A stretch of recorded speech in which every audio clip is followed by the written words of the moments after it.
sandal si ate. Mga ganyan na suot pag malapad yung ano, yung motor. Hirap siya. Yan naman yung isang paa niya, mga idol. Diba? Nakataas. Hindi abot sa atin na kasi na masikip.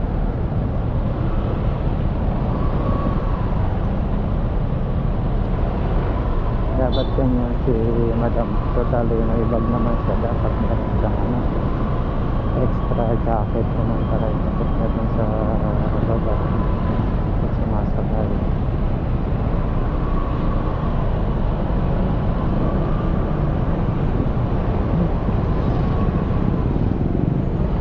Sa akin yan, pag sasakay yan, meron ng mga extra jacket dyan.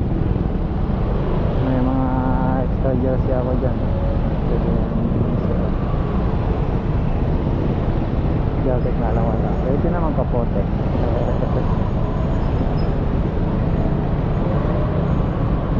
Bigyan ko lang kapote ang yara. Kaya hindi siya hirap.